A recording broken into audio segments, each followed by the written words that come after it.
देखो इन दो छोटे छोटे चोरी छिपे चलने वाले नन्हे जीवों को। ये कोई चूहे नहीं है, ये हैं इट्रूरिया श्रू।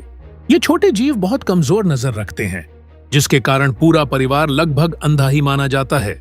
जब ये परिवार साथ साथ एक जगह से दूसरी जगह जाता है तो बिछड़ने से बचने के लिए माँ आगे चलकर रास्ता दिखाती है और हर बच्चा अपने आगे वाली की पूंछ मजबूती से पकड़कर लंबी कतार बनाकर चलता है। यह श्रू दुनिया का सबसे छोटा स्तनधारी है, लंबाई 4 सेंटीमीटर से भी कम। ये सबसे तेज मेटाबॉलिज्म वाला स्तनपायी भी है।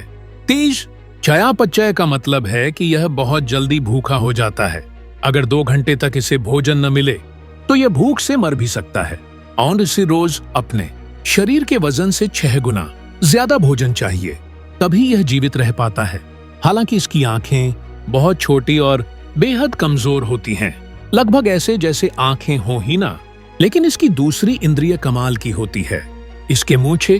छोटे श्रू अपनी मूंछों से ही दुनिया को महसूस करते हैं, हर पल अपने आसपास के माहौल को स्कैन करते रहते हैं। इसकी मूंछें इतनी संवेदनशील होती हैं कि सबसे हल्का कंपन भी इसे तुरंत प्रतिक्रिया देने पर मजबूर कर देता है। केवल 25 मिलीसेकंड में पलक झपकने से भी तेज यह बिजली सी तेजी से हमला कर एक ही झटके में कीड़ा पकड़ लेता है। लेकिन उसके लिए तो एक कीड़ा बस भूख खोलने जैसा है। इसका कभी न भरने वाला पेट इतनी जल्दी नहीं मानता। ये छोटा सा शिकारी जहां चलता है वहां शिकार करता जाता है। पूरी घास भरी जमीन उसका शिकार क्षेत्र बन जाती है। यहाँ की कोई भी छोटी कीट अब सुरक्षित नहीं बचती। इतना खा लेने के बाद उसे एक खाली गोली का खोल मिल जाता है, जहां वह थोड़ी देर आराम कर सके।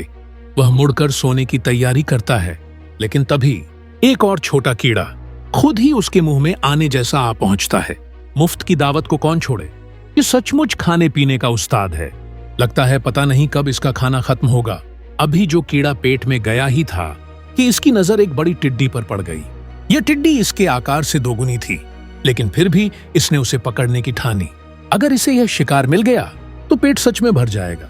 वह टिड्डी इतनी घमंडी थी कि इस छोटे जीव को उसने गंभीरता से ही नहीं लिया।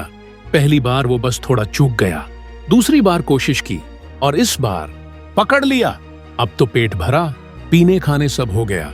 सोने के लिए इसने एक पुराना खाली घोंघे का खोल खोज लिया। यह उसका छोटा सा सुरक्षित और आरामदायक कमरा बन गया। लेकिन जंगल के ये घोंघों के खोल और भी कई काम आते हैं जिनके बारे में लोग नहीं जानते। देखो, यह खाली घोंघे का खोल हिल रहा है। अंदर से एक कीट बाहर निकला। यह है द्विरंगा बी वेस्प। ज्यादातर प्रजातियां मिट्टी के बिलों में घर बनाती हैं, लेकिन यह विशेष प्रजाति घोंघे के खोल में अपना घर बनाना पसंद करती है। इसके लिए घोंघे का खोल सबसे आदर्श प्रसूति कक्ष है। वह सही खोल की तलाश में घूमती है। एक खोल टूटा हुआ है, काम का नहीं। दूसरे खोल में पहले से कोई रहता है। अब क्या किया जाए? चिंता मत करो, एक बड़ा सा खाने का शौकीन मददगार आ रहा है। जुगनू का लार्वा। ये धीरे चलता है, लेकिन घोंघे को पकड़ने के लिए धीरे होना भी काफी है। बस घोंघे से थोड़ा तेज होना चाहिए। पूरे 1 हफ्ते तक इस जुगनू के बच्चे को कोई और शिकार नहीं ढूंढना पड़ेगा। घोंघा खा लेने के बाद वह पीछे छोड़ जाता है एक बिल्कुल नया खाली मजबूत खोल। नया खोल मजबूत और सुरक्षित होता है, जिसमें बच्चे वेस्प का जीवित रहना आसान होता है।